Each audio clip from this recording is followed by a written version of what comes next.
시청자 안녕하십니까? 손상의TV의 준PD입니다. 네, 국민의힘 대선 주자들 간의 이 갈등이 좀 더 골이 깊어가는 것 같은데요. 이제는 서로에게 말하는 것들이 굉장히 조금 강도가 점점 더 높아지고 있는 것 같습니다. 자, 그러니까 오늘 이제 윤석열 후보 같은 경우에 홍준표 후보를 향해서 이 흉악범 사형 홍준표 두테르테식이다 이렇게 말을 한 것인데요. 그러니까 오늘 언론 인터뷰에서 이렇게 말을 한 겁니다.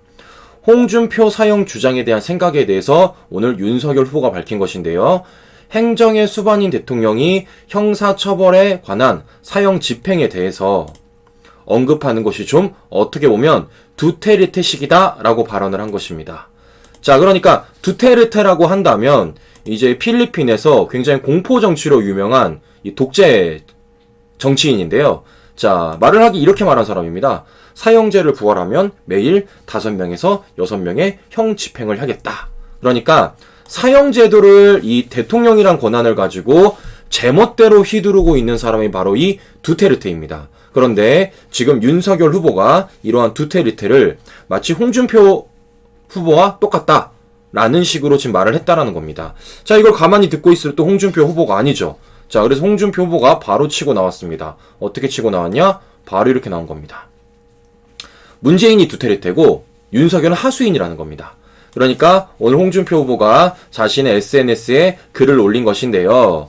자, 그러니까 윤석열 후보의 두테르식 발언을 통해서 이제 윤석열 후보가 과거에 이제 이 정권의 소위 말하는 적폐 수사라는 것을 한 것을 가지고 이제 홍준표 후보도 문재인이 두테르테고 그런 두테르테의 하수인이 바로 윤석열 후보라고 또 한 번 강력하게 치고 나온 것이죠.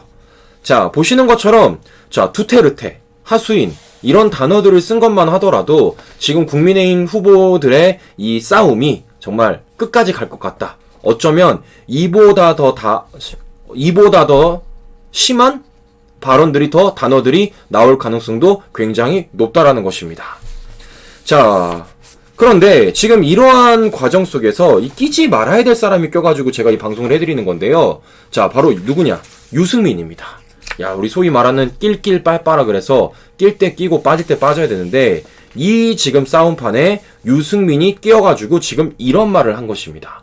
자, 그러니까 유승민이 특히 윤석열 후보를 향해서 이렇게 말한 겁니다. 윤석열에게 수사받다 5명 극단 선택 얼마나 모욕을 줬으면.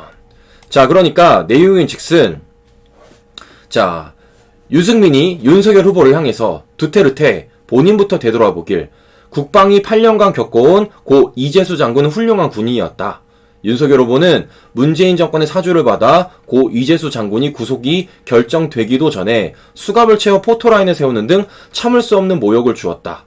적폐 수사한다고 얼마나 탈탈 털고 모욕을 줬으면 고 이재수 장군을 비롯해 고 조진래 전 의원, 고 김인식 하이 부사장, 고 변창훈 검사, 고 정치호 변호사 등 5사람이나 수사를 받다 극단적 선택을 했겠냐? 과거 윤석열 후보의 수사는 목적은 수사였냐? 아니면 보수 진영 괴멸이었냐? 라고 이제 유승민이 윤석열 후보를 향해서 얘기를 한 것입니다. 자, 어쩌면 너무나도 당연하게 물어볼 수 있는 부분이에요. 내용만 보면요. 그런데 중요한 건 뭘까요? 그걸 물어보는 사람이 문제인 거죠. 누가 물어봤기 때문입니까? 유승민이 그러한 질문을 했기 때문에 문제가 되는 겁니다. 아니, 시청자 여러분, 상식적으로 유승민이 저러한 질문을 할 수 있는 자격 요건이 됩니까? 질문과 의문도 자격 요건이 되는 사람이 물어봐야지 대답을 해줄 거 아니에요. 우리 소위 말하는 이 정권의 내로남불도 아니고 어떻게 그러한 자격의 요건을 갖추지 못하는 유승민이 윤석열 후보를 향해서 적폐 수사와 관련된 질문을 할 수가 있습니까? 생각해보세요. 지금 저렇게 이 정권이 소위 말하는 강압 수사를 할 수 있었던 이유, 이 정권이 정치적 수사를 할 수 있는 이유, 그 계기를 만들어주고 그런 건덕지, 그런 환경을 만들어준 사람은 다름 아닌 유승민입니다. 유승민이 말도 안 되는 박근혜 대통령에 대한 불법 탄핵에 앞장섰기 때문에, 더 나아가서 문재인 정권의 탄생에 일조를 했기 때문에. 근데 거기에 대해서 유승민이 오히려 반성을 해야 되는 모자라고 오히려 윤석열 후보를 향해서 저러한 질문을 하고 있으니 이 어처구니가 없죠. 질문도 할 수 있는 사람이 해야죠. 자격 요건이 되는 사람이 해야 되지 않겠습니까? 무엇보다 저는 가장 어이가 없었던 게 윤석열 후보를 향해서 유승민이 보수 괴멸이라는 단어를 쓴 게 저는 가장 어이가 없습니다. 아니 어떻게 보수 괴멸이라는 단어를 유승민이 쓸 수가 있습니까? 괴멸을 누가 시켰는데. 괴멸의 시초가 누군데요? 심지어 괴멸해야 된다고 말했던 사람이 누군데요? 유승민 본인입니다. 근데 마치 자신은 그러한 일을 하지 않았던 것처럼, 더 나아가서 지금의 이 보수 우파판이 서로 싸움판이 된 이유가 유승민 본인이 아니라 마치 윤석열 후보의 탓인 것처럼 책임 전가를 시키는 그러한 유승민의 자세. 야, 이거 진짜 아니죠. 네? 본인의 과거를 생각하십시오. 본인의 과거를. 우리 국민들은 단 1도 하나도 잊지 않았습니다. 유승민 본인의 과거를 생각하시기 바랍니다.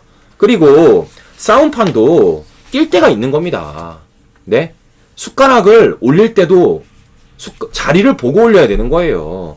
이 싸움판은 유승민이 숟가락을 올릴 자리가 아닙니다. 자, 그렇기 때문에 스스로 후보로 사퇴하시고 그냥 정치계 떠나세요.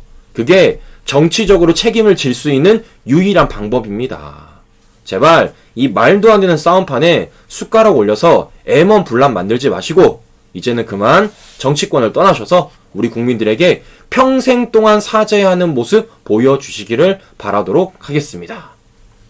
네, 이상 방송 마치도록 하겠습니다. 끝까지 시청해주신 시청자 여러분 감사합니다.